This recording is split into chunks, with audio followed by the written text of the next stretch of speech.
hoje, do dia 8 ao dia 14 de junho. A gente vai fechar em uma semana. Vamos começar então parte 1 do nosso devocional. Não esqueça de deixar aqui seu comentário, seu like e também compartilhar com outras pessoas. Começamos hoje em Romanos capítulo 13 e fechamos o livro de Romanos até o capítulo 16 e vamos também estudar o primeiro capítulo do livro de Marcos. Começamos também o Evangelho de Marcos hoje, ok?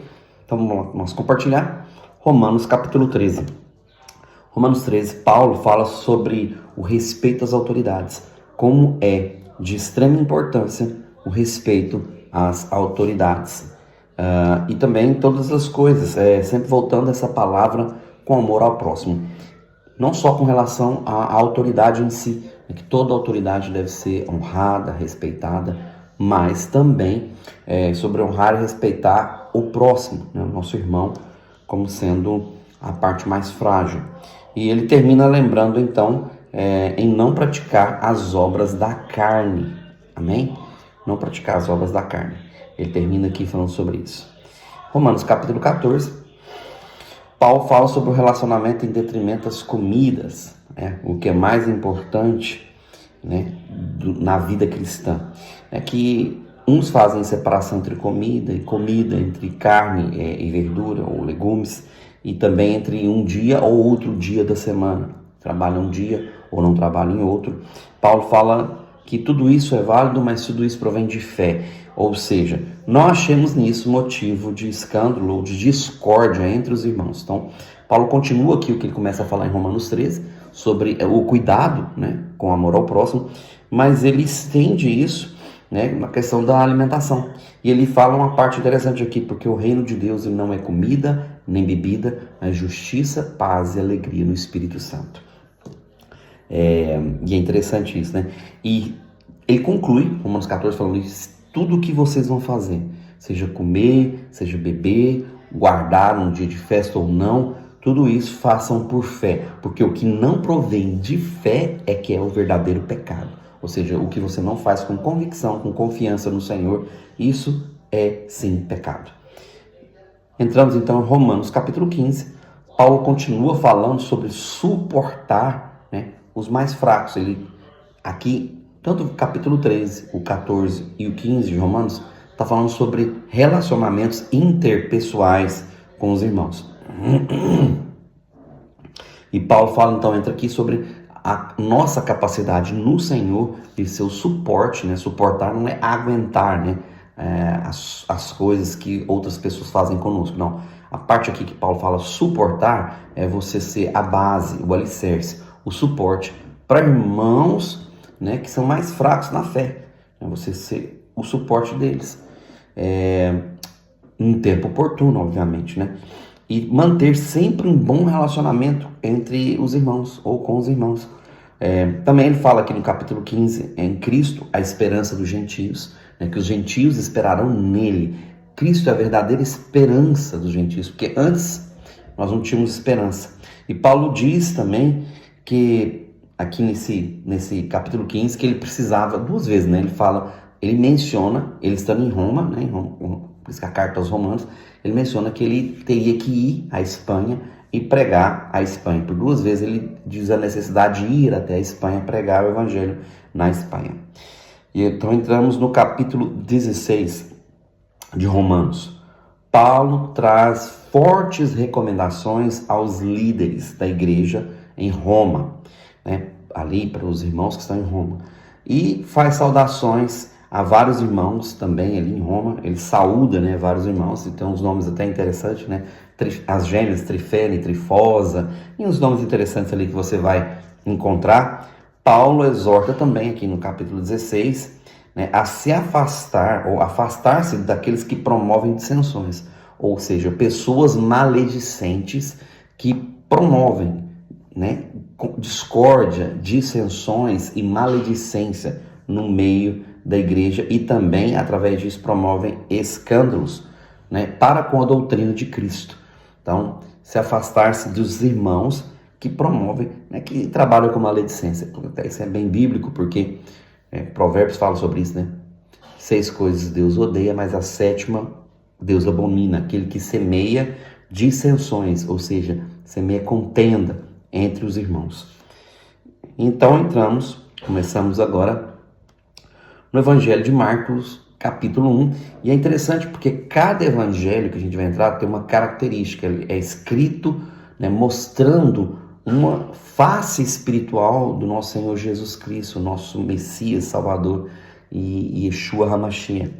Em Marcos mostra Jesus, né, como um servo de Deus, tanto que a frase que você vai mais ver no livro de Marcos é: o Filho do Homem não veio para servir, mas dar a sua vida em resgate de muitos. Então, tanto que ele mostra Jesus como servo, que é o único, né, dos evangelhos que não possui uma origem ou uma genealogia de Jesus. Mateus possui, Lucas possui, o Evangelho de João possui, porque ele começa: meu princípio era o verbo, a origem de Jesus celeste, e sua identidade. E aqui ele mostra um Jesus, já o Evangelho já começa, né, Jesus servindo as pessoas, então já começa ali na ativa, né, e começa já narrando Jesus como o supremo servo de Deus.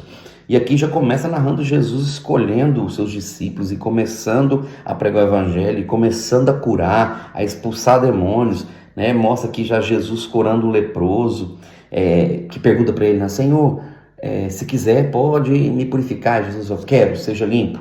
E ele é limpo, e Jesus fala para ele não, né, falar para ninguém, mas ele espalha a fama de Jesus. E termina o capítulo 1 de Marcos, né, a fama de Jesus se espalhando, né, por toda aquela região. É muito poderoso o Evangelho de Marcos, porque mostra Jesus como o verdadeiro servo de Deus, né? Maravilhoso isso. Deus abençoe. Parte 2 do nosso devocional. Vamos para terminar hoje o livro de 1 Samuel e vamos começar o livro de 2 Samuel, ok? O livro de 1 Samuel é a morte, né, de Samuel em Ramá. Samuel morre em Ramá e Davi desce, né, ele desce ali para estar, né, ali no sepultamento de Samuel, e depois disso Davi vai para o Carmelo, vai para a região do Monte Carmelo. A história de Davi aqui narra aqui a história de Nabal, ok, que era da tribo, a tribo de Judá, né, era descendente de Caleb, e Abigail, a esposa então desse Nabal, que ele é dito aqui como um homem vil, um homem, apesar de ser descendente de Caleb, né? Um dos homens que foi escolhido por Deus para herdar ali, e Deus permitiu ele entrar na terra prometida, né? Para você ver. Nem Moisés foi permitido entrar pelo pecado que ele cometeu ali na rocha, mas Caleb permitiu. E aqui narra a história de um descendente de Caleb, Nabal, mas que a Bíblia chama de um homem mau, um homem vil, um homem bruto, arrogante, prepotente, soberbo. E Davi, então, quando ele desce para o Carmelo, ele fica naquela região aqui, né? 1 Samuel 25. E naquela região ele fica protegendo os judeus, os israelitas que estavam para aquela região. E ele pede, então, uma ajuda, vamos dizer assim, financeira, no caso, né, para Nabal. Ele pede comida e provisão para os seus exércitos. Ele, na altura aqui, cerca de 600 homens, né, estavam com Davi, o exército dele. E Nabal nega a ajuda e fala assim: olha, não vou tirar da minha casa para servir um cão, alguém que eu nem conheço. Então ele humilha e menospreza Davi. E Davi se levanta com os homens dele, já pré-determinado a arrasar com a casa de Nabal e a destruir tudo que ali tinha, né, e a saquear tudo por causa da afronta que ele cometeu. Mas a esposa dele, você não sabe, Abigail, ela vai antecipadamente a Davi. Aliás, antes ela pede para os servos, né, carregarem os jumentos ali, os animais, com figos, com uvas passas, com comidas, com trigo e várias coisas, e dá, né, essas comidas, esses alimentos a Davi, esses presentes a Davi, e logo em seguida ela vai e, né, se prostra diante de Davi, pede o perdão pelo seu marido, pede perdão pela atitude dele, né, nécia, ignorante, né, que ele teve, e Davi aceita os pedidos de perdão, fala para ela o que ele iria fazer, e depois ali de 10 dias, no meio de uma comemoração ali, ele engasga, morre, E Davi, depois de morto e tal, sepultado, Davi vai e se casa com a viúva Abigail, né? E assim ela traz todo aquele servo, toda aquela casa de Nabal para andar agora consigo. Davi agora, Abigail passa a ser esposa dele, também herdeira de tudo aquilo ali. 1 Samuel 26, entramos aqui. Saul e 3.000 homens, né, vão e começam a perseguir Davi. E Deus entrega, né, novamente Saul e seus homens na mão de Davi. Enquanto eles dormiam, todos dormiam, né, Davi poupa a vida de Saul novamente. Davi toma então a lança, né, e a vasilha de água que estava ali, né, próximo a Saul, e de longe, né, quando Davi sai, de longe ele grita ali para Abner, que era o capitão dos exércitos de Saul, e mostra a vasilha, né, e fala assim: cadê a vasilha e cadê a lança dele? Eles veem que está aqui na minha mão. E ele mais uma vez prova que Deus o entregou, né? Deus entregou Saul na mão dele, de Davi, mas que Davi o poupou porque ele nunca tocaria no ungido de Deus.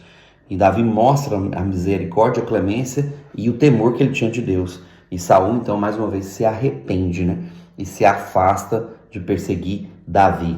Entramos, então, em 1 Samuel, capítulo 27. Davi, então, ainda assim com medo, junto com seus 600 homens, eles resolvem, então, descer para a terra dos filisteus, né? Ali onde o rei Aquis governa, dos 5 reis filisteus, Aquis era um deles, e deu a Aquis, então, ali a cidade de Ziclag, para eles morarem e proteger a cidade ali, e eles morariam ali na cidade de Ziclag, ali na Filistia. E entramos então no capítulo de 1 Samuel, capítulo 28, começa aqui então a guerra dos filisteus, né, contra Israel, enquanto o rei Saul ainda governava. Samuel já era morto, então Saul, em desespero, ele procura então uma feiticeira, chamada aqui a feiticeira de Endor. Endor era uma região.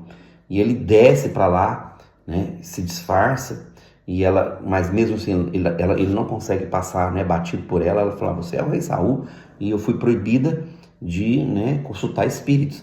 Mas aí ele se identifica como rei e fala assim: olha, eu te ordeno que você faça isso e nada vai lhe acontecer, se eu prometo. Então ela invoca ali, né, o espírito do profeta Samuel. Claro que aqui há uma teologia, várias controvérsias aqui, né, sobre essa questão. Enfim, não vou entrar no mérito dessa questão de que se era ou não o espírito, se era ou não o espírito de Samuel, se aquilo era um demônio ou não. Não é essa questão aqui. Nós vamos compartilhar sobre mesmo o capítulo. E assim que o espírito vem, né, esse espírito, sendo ele demônio ou não, particularmente eu acredito que era um espírito maligno, ele profetiza então a morte do rei Saul e a derrota de Israel pelos filisteus. Aquele espírito que se dizia ser se dizia ser Samuel, então ele profere a morte de Saul e a derrota de Israel pelos filisteus, ok? Entramos então em 1 Samuel capítulo 29.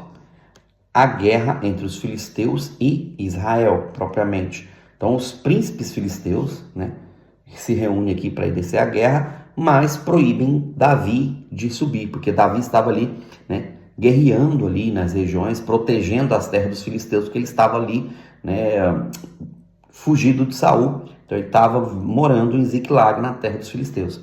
Mas os outros reis falaram: olha, esse Davi aí não é confiável para ir na guerra, porque esse aí não é aquele que cantava nele, olha, Saul feriu milhares, mas Davi dezenas de milhares.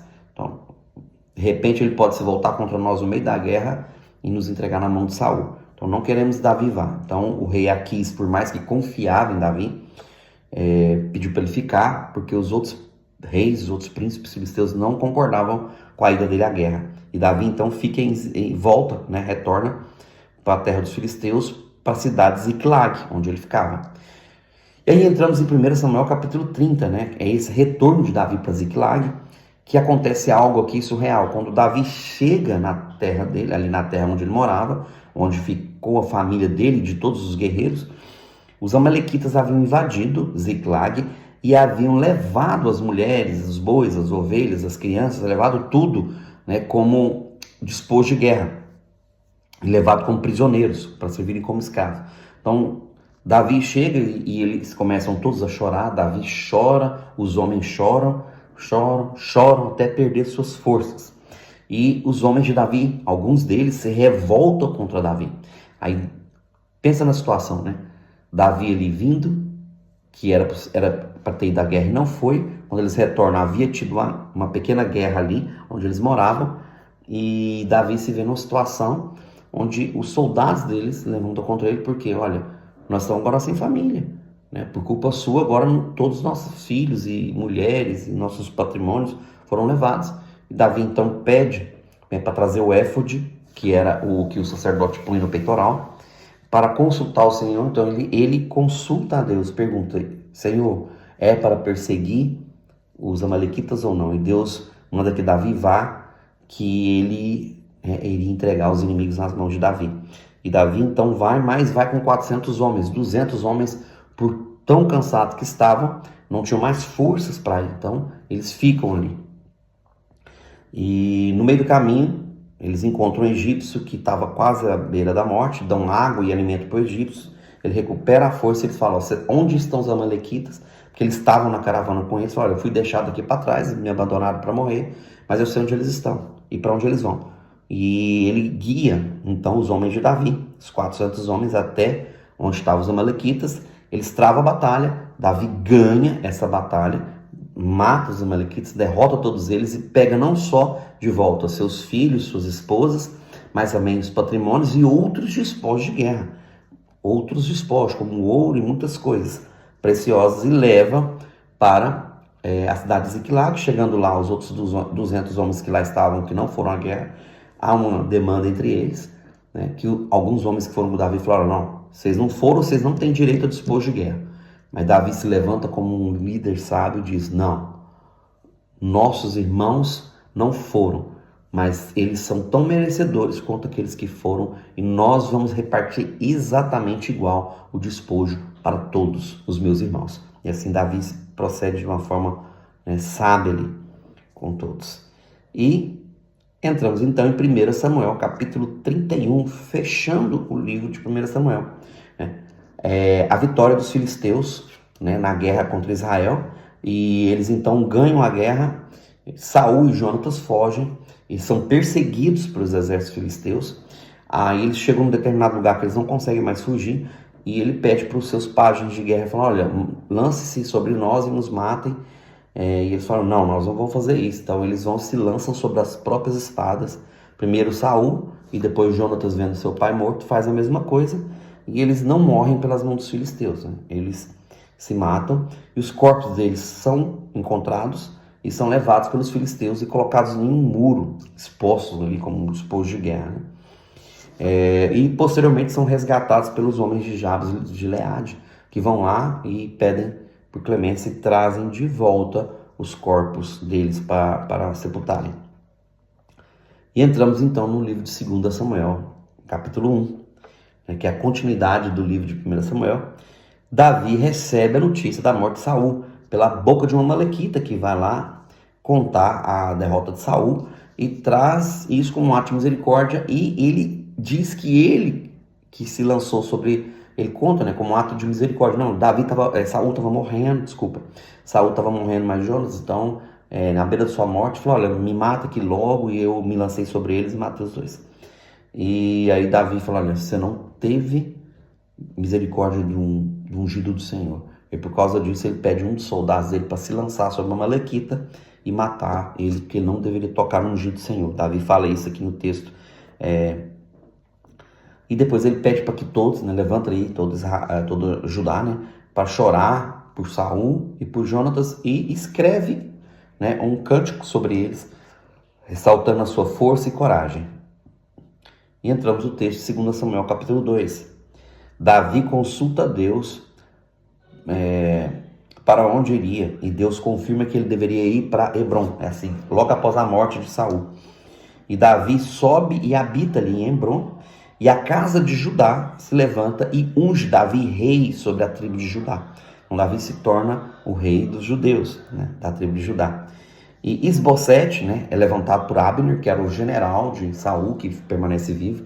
Ele se levanta e levanta Isbosete, que era um dos filhos de Saul, como rei no lugar de Saul. E Davi reina por 7 anos, Isbosete também reina por 7 anos, e acontece ali algumas guerras.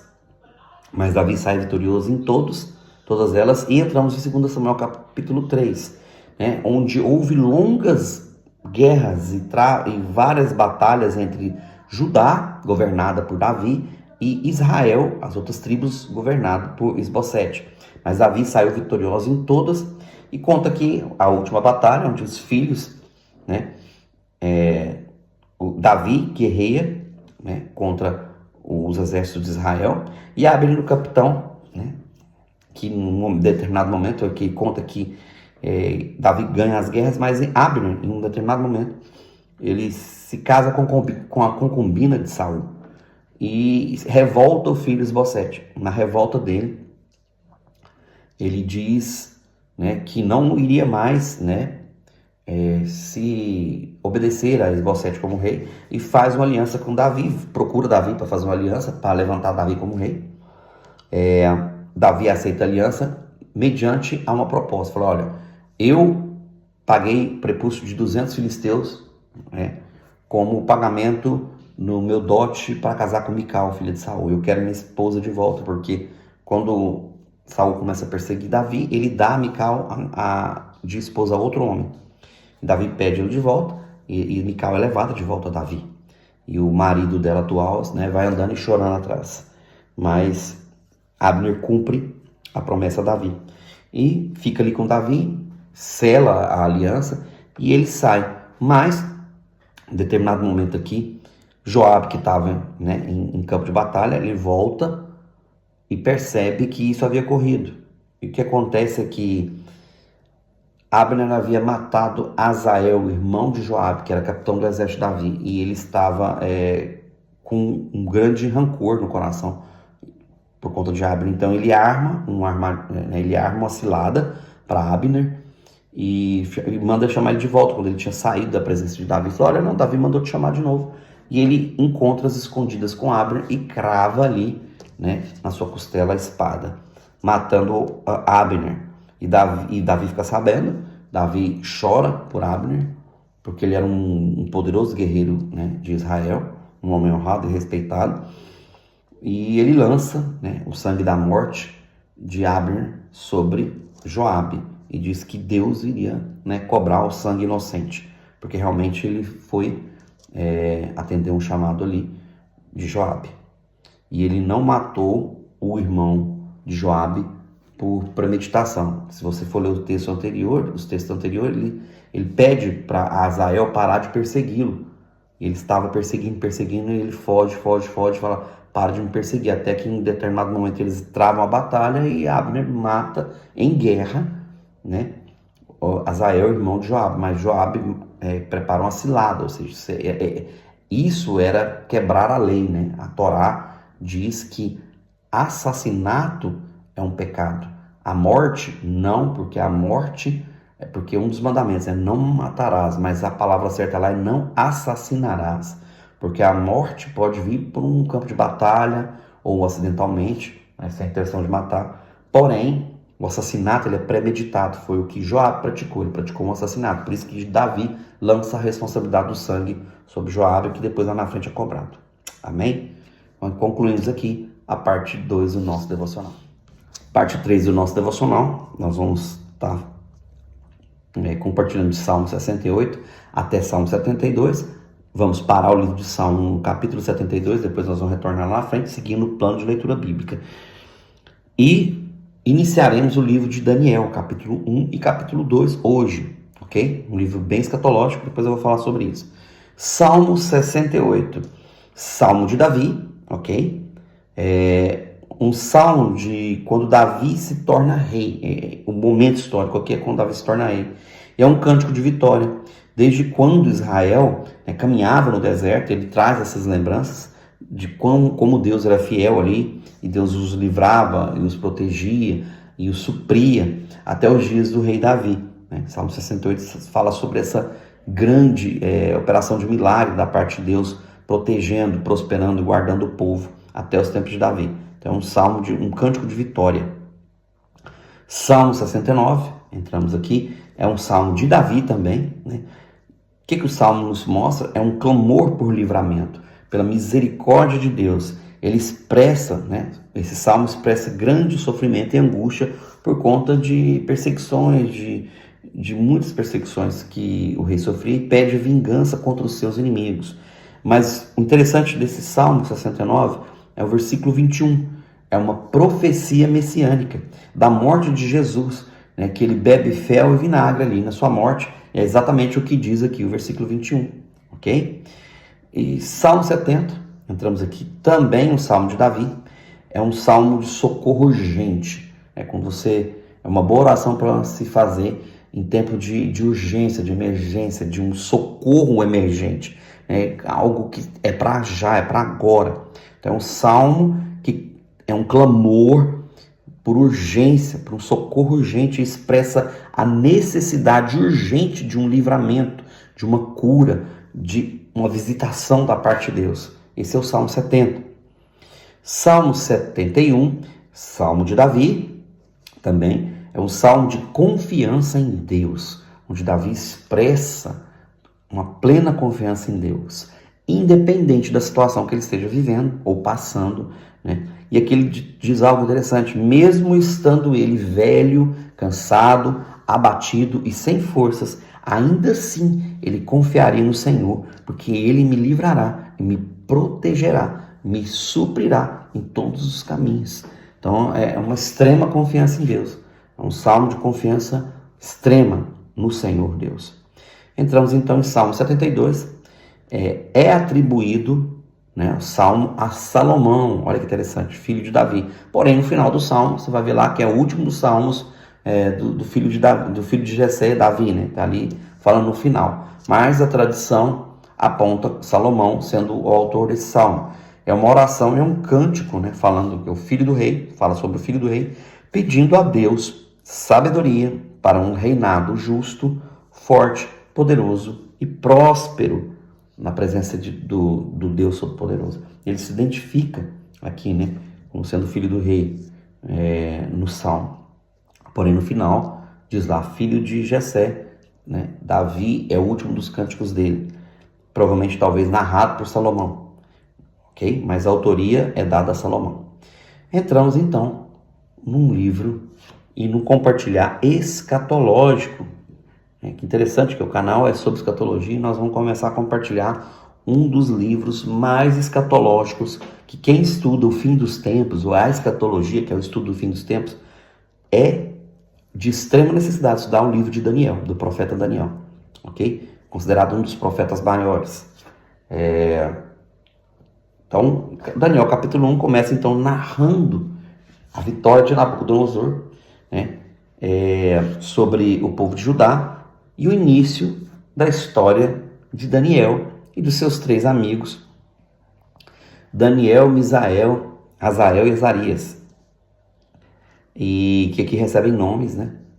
Nomes babilônicos, né? Beltesazar para Daniel e o Sadraque, Mesaque e Abednego, que é o clássico nome que eles são chamados aqui no livro. E aqui eles pedem para o eunuco que cuidava deles, olha, nós não queremos comer das iguarias do palácio. Então, peço-te que faça uma experiência conosco, pelo menos 10 dias, para que nós possamos dar, né, verduras, legumes a comer e frutas, né, para que nós possamos, né, seguir uma direção que Deus tem nos dado, literalmente, né? E ele faz esse experimento com eles. No final de 10 dias, eles estão mais fortes, mais robustos, mais corados do que os jovens que seguem ali comendo as iguarias do palácio. E no final, a Bíblia narra, né, que eles se tornaram muito mais fortes, muito mais inteligentes e sábios do que os outros jovens, né, que comiam as iguarias do palácio. Entramos então no texto de Daniel, capítulo 2, para fechar nosso devocional. É a poderosa revelação escatológica da parte de Deus em um sonho que ele dá ao rei Nabucodonosor, e que desafia toda a corte babilônica, todos os sábios, todos os estudiosos, todos os encantadores, todos os que possuem inteligência, né, que estão na corte e em todo o reinado babilônico para poder revelar o sonho, ok? E revelar o significado do sonho.